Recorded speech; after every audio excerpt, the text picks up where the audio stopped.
All right, so this is a review session for last week, Wednesday, the 9th review, and there were only 2 students that came. Shout out to Shirley and Jishan. And so we just kind of went over the topics because they also hadn't done the questions yet. So I'm going to roll through the overview of 3.6 through 3.9. So by now, hopefully you have completed Unit 3. And so I'll talk about the topics very quickly. Okay, so we're on the populations unit still, but you can remember that the first half of the populations unit was kind of on like the ecological side of populations. And this second half of the Unit 3, we're going to talk about like human populations. And that related to environmental science. So we're going to go through 3.6 through 3.9. And here is a cute bunny that has a very funny message about studying. Okay. So first thing, 3.6 is about age structure diagrams. And these are diagrams that the AP test will want you to be able to read. So, okay, so they look something like this. And basically it is the y-axis is like age. And so you can see that the bottom, the blue here are ages 0 through 14. Yellow is ages 15 through 44. And orange is 45 through 85. And you'll see that they categorize them into pre-reproductive. So before we're able to have babies, reproductive age, meaning you can actively have kids during that time, and post-reproductive. So this is when you can no longer have kids. And so it breaks it down into those categories because they're trying to, age structure diagrams are trying to predict like how the country's population growth is occurring. So is the population growing really quickly? Is it slowing down but still increasing? Is it decreasing now? And age structure diagrams can kind of give us a clue as to what's happening. Okay, so I'm gonna show up 4 different examples. And so this is an example of a country whose population is expanding rapidly. So it is like increasing really rapidly. Now, this large font down here says that populations with a large portion of its people in the pre-reproductive ages 1 through 14 have a large potential for rapid population growth. So you can see here, these countries that have age structure diagrams that look like this have a really wide base. And so meaning they have a lot of kids. And as the kids grow older, they will become of reproductive age, and then we'll have even more children. So you can think that like the wider the base, the more rapidly the population is increased. Right. Okay. So then you have on the other side, on a different kind of structure is this, which are countries like the United States, Australia, Canada, where the base is not as dramatically wide. And so because it's a little bit more narrow and a little bit more tapered, you can still say that the population is growing, but it's not growing quite as quickly as like a base that looks kind of like this. All right. Now, another example is like Spain, Portugal, Greece, where the pre-reproductive and the productive age, which is the yellow and the blue, are pretty like in line. All right. And so what's happening here is that, say there are 2 people and they have 2 children.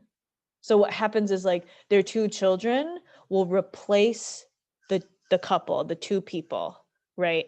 And so therefore, if you have 2 children, you're not adding to the increase of the population, you're keeping it stable. But if you were to have 4 children, you would be increasing the population. And so that's why there would be rapid growth here is for, for 2 people in the yellow here, If they have like 5 kids, they're dramatically increasing their population. And if there's 2 people in the blue as they get older and they have 5 children, and they're continuing to expand that base, and that's why they're expanding rapidly. All right. So hopefully, like, take a second to let that sink in. So then you have the other side of the spectrum where you have a declining population. So their population actually like decreasing. And it's age structure diagrams that look like the opposite. So they're actually tapering downwards. There are less pre-reproductive aged people than there are reproductive age people, which means you have people who are either just having one child or they're having no children at all. Right. And so if you're having no children, then your population starts to decline. All right. Okay, so that's age structure diagrams. Now, as we continue to talk about human populations, there's a couple of key terms. So one of them is total period fertility. And this is just basically like the number of children a female would have over the course of their life. And so if you have, if one of your parent had like 2 kids, then their total period fertility is 2, right? So the replacement level fertility is a term that I was kind of explaining earlier when I was talking about when 2 people have 2 kids. So basically, replacement level fertility is the average number of children a couple must have to replace themselves in the population. And the average is about 2.1. So that's like if 2 people have 2 kids, then they are exactly like making the age structure diagram like even and straight. All right.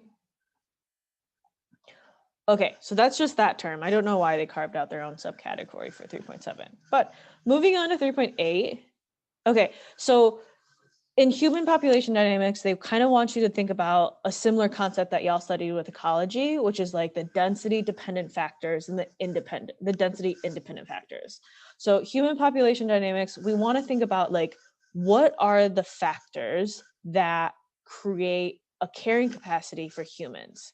So we want to think about like, what are the environmental factors that limit growth in countries and human populations?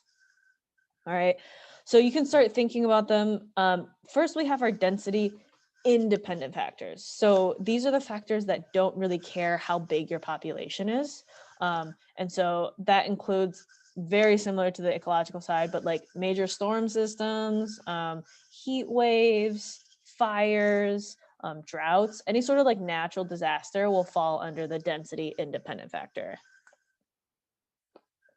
Okay, so on the other hand, of course, same at the ecological side is the density dependent factors. So these are the ones that really actually rely on how big the population is. Okay, so for humans, they're going to kind of look like access to clean air and water, right? Access to food.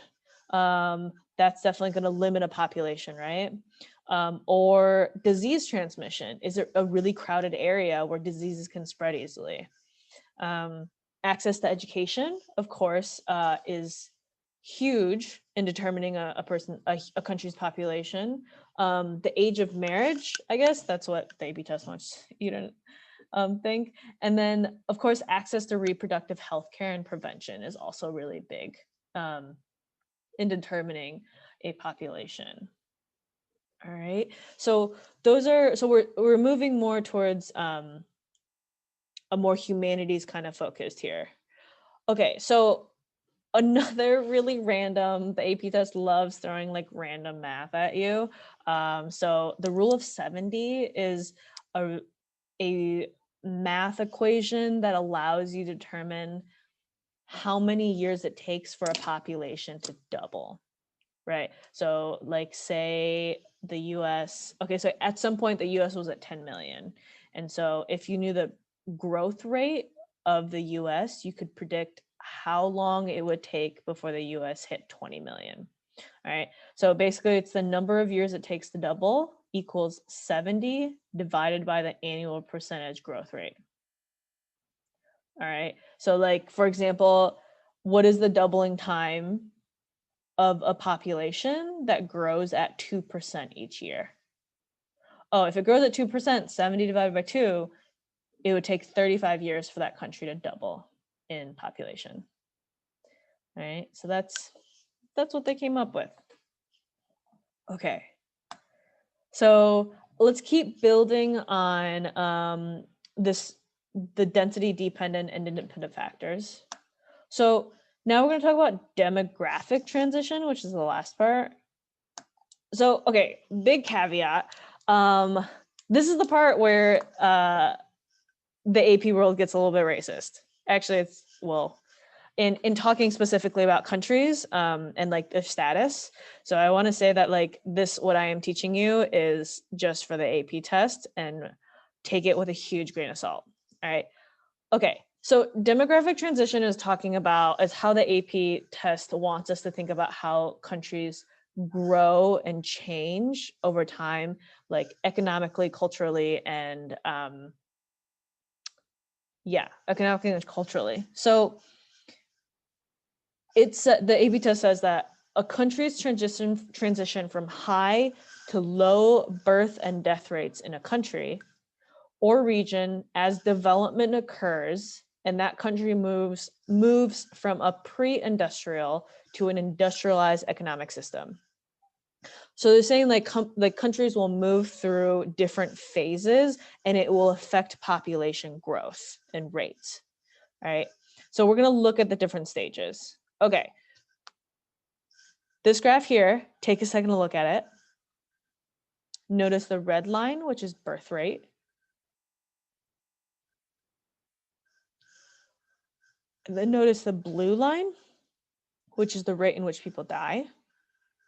And then notice the green line, which is total population. All right. So, okay, so let's start with this darker yellow section. So this darker yellow section, you see that the blue and the red are fluctuating. So the birth rate and the death rate are like pretty unstable, but they're like staying kind of like,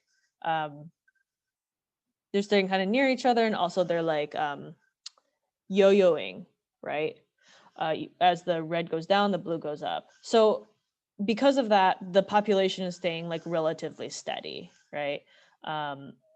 Pretty unstable birth rate, pretty unstable death rate. Okay, so this is where a country, they call it stage 1. And so stage 1 is the pre-industrial stage that a country is in. So the population grows very slowly because of a high birth rate, in order to compensate for a high infant mortality and a high death rate. So they're saying the population is growing slowly because there is like a high rate of death. Okay, so this country is in the pre-industrial stage. Okay, so then we move into this yellow, which for some reason, the birth rate kind of like stays the same, but then the death rates start dropping. So that could be like this country has started developing like a medical system. And so it has been able to like prevent death more easily. And so this is a different stage that the country enters in, which is transitional. So stage 2, you'll see that as the death rates drop here and the birth rates stay steady, what happens to the total population? It increases, right? So if you have much less deaths, but still amount of births, your population is going to skyrocket. So in stage 2, it says the population grows rapidly because birth rates are high and death rates drop because of improved food production and health and maybe a bunch of other reasons. But basically this country's like economic system and their health system or whatnot are improving, right? Okay, so then you go into the stage 3. So you see in stage 3 here, in this different color, you see that the birth rate is starting to decline. So it's starting to decrease, but the death rate is still staying relatively the same. So that's when it starts entering stage 3. So stage 3 is the industrial phase. where the population growth slows as the both the birth and the death rates drop. And that's because the country is improving their systems even farther. So their systems of food, of like of jobs, of health, of education, all of these are improving. And so then with, with more education and more healthcare, oftentimes families will start to have smaller and smaller kids, and maybe also to do with like urbanization, which means the building of cities. There's just less space, and so naturally families become smaller. So okay, that's stage 3. Stage 4 is where, and then in stage 3 we want to notice that the population starts kind of like tapering off. It's not increasing quite as dramatically. So stage 3 is where the population actually starts decreasing a little bit. And so that's because the birth rate actually decreases a lot. And so stage 4 is post-industrial, which means the population growth levels off and then declines because the birth rate equals or falls below death rates. So stage 4 post-industrial, it means that like there's going to be more people that just opt out of having kids, or they just have one, and so then their birth rate is lower than their death rate, and so then your population starts dropping. Okay, so that's demographic transition. So something else that they want you to think about is there are characteristics of each of those stages. And so I put them up here, but stage 1 for pre-industrial, they want you to think about like, people maybe had low hygiene, low personal hygiene, or they didn't have modern medicine, or yeah. Stage 2 is maybe your hygiene's a little bit more standardized and modern. Yeah, and then stage 3, there's more urbanization, like I said before.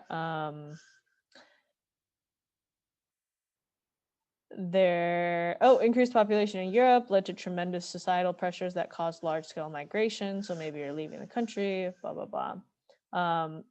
Stage 4 is post-industrial, like I said, where